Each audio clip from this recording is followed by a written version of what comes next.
Hi guys, welcome back to my channel. So today I'm going to review two books that I read, and then I have one more that I'm about to start reading. So let's start. The first book that I want to review is called The Shadow Queen, and this book was written by C.J. Redwine, and I picked this up maybe back in February. I wanted to read a young adult books. I like reading some young adult books, and I was looking for a new one, and so I found this one. And it's really, first of all, I like the cover. It has the black apple and then the words in gold. It was pretty attractive. It's kind of what led me to the book. Sometimes I pick books based on how the cover looks, believe it or not, and that's kind of what leads me to first even pick a book up when I go to Barnes and Noble.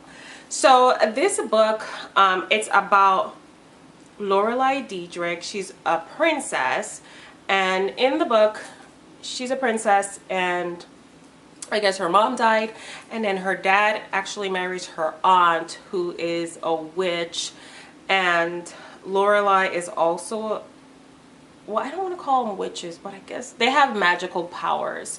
And so Lorelei is a crown princess, and she eventually becomes a fugitive at large because her dad dies, and so her brother and herself, they kind of run away from their aunt, who's wicked and cruel, and so they run off like into one of the villages, and they've been hiding out for, I don't know, like over 10 years or 8 years or something, and so they've been hiding from their aunt. So now she rules the kingdom, and she's evil. She's like hypnotized the people in the kingdom, so she just has these magical powers and she controls everything. And so Lorelei meets this prince who is half human, half dragon, and then his kingdom is in trouble. So then he tries to go to Ravenshire, I think is the name. Yep, Ravenspire. So he goes to Ravenspire because he knows there's the queen there has magical powers. He's thinking that she can help him with the troubles that's going on in his kingdom because of ogres. So anyway, he goes over there. He tries to go over there to Ravenspire, and he comes across Lorelei, of course, and then they wind up having a relationship, friendship.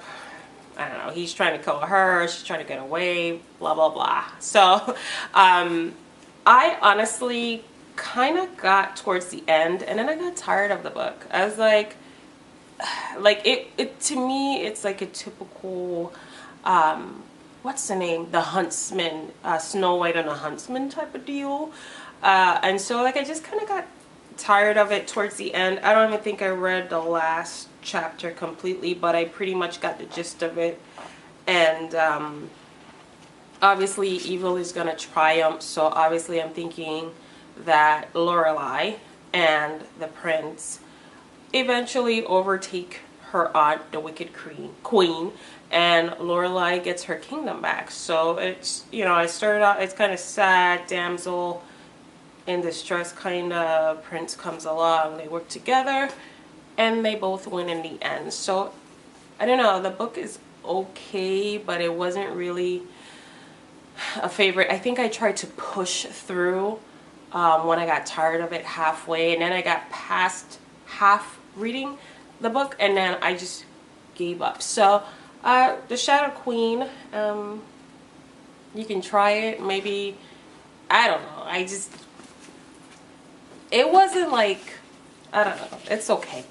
So moving on to my next book, it is, I actually got this book for $6.98 at Barnes and Noble, and it's The Husband's Secret, which everyone have heard about. The Husband's Secret.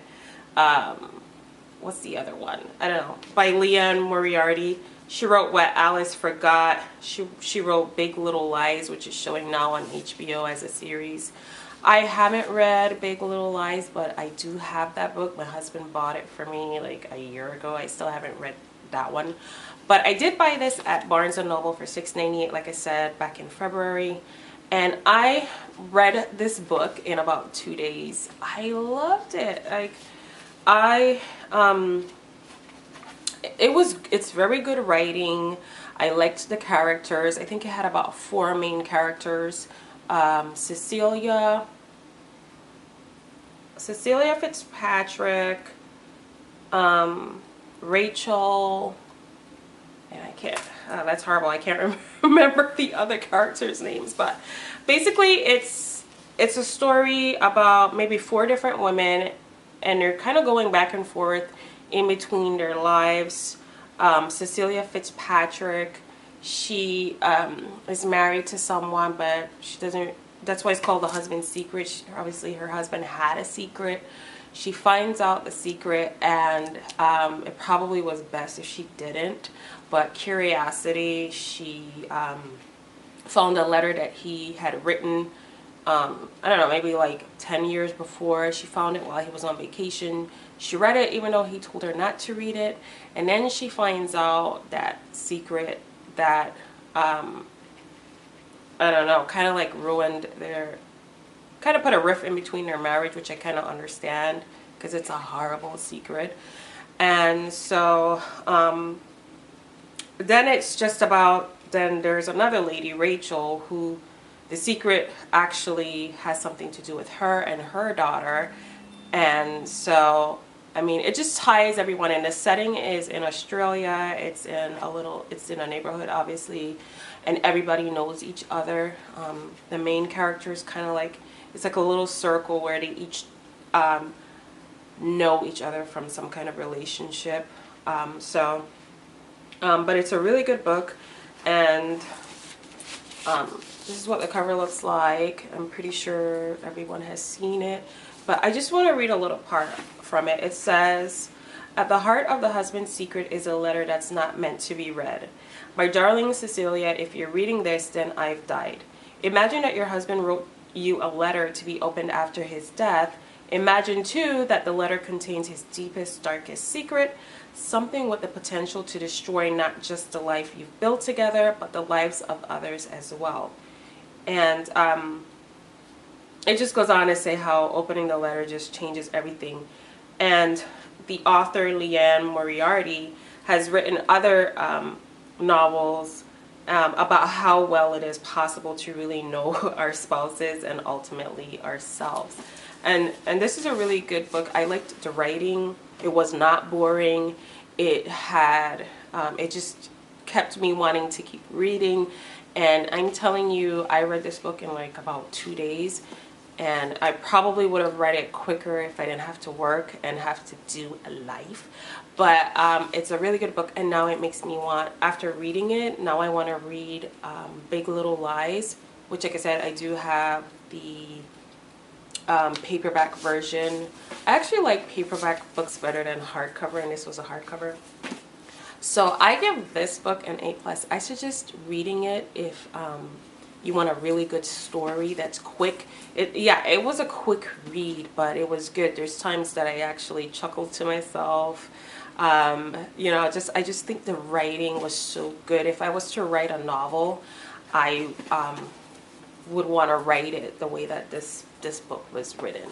So then the next book I'm going to start reading is Jennifer Weiner's All Fall Down, and this is another book that I got for a steal of a deal for $6.98 at Barnes & Noble.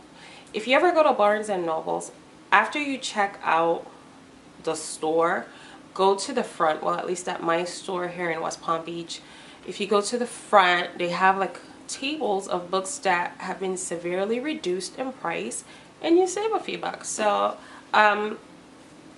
So Jennifer Weiner, she's the author of this novel called All Fall Down, and I'm gonna start reading this tonight, Friday. And this book it was #1 on the New York Times, and no, it wasn't #1. It's from a #1 New York Times best-selling author, and it's about someone named Allison, and she got her happy ending. She has a handsome husband and an adorable little girl, a job she loves, and a big house in the suburbs. But when she's in the pediatrician's office with her daughter, she takes this quiz and she realizes that she has a problem. She has a problem with prescription pills. And it kind of, when she reads that I don't know, I guess it was a questionnaire, and she realizes, yeah, I do have a problem. It kind of alters her life a little bit, and now she thinks she's a drug abuser, I think. And so basically All Fall Down is a story of a woman's slide into addiction and struggle to find her way back up again. With a sparkling comedic touch and tender, true-to-life characterizations, this tale of empowerment and redemption is Jennifer Weiner's most poignant, timely, and triumphant story yet. So I'm interested in getting warm and cozy with this novel this weekend. And here's the cover again if I didn't show it like really well.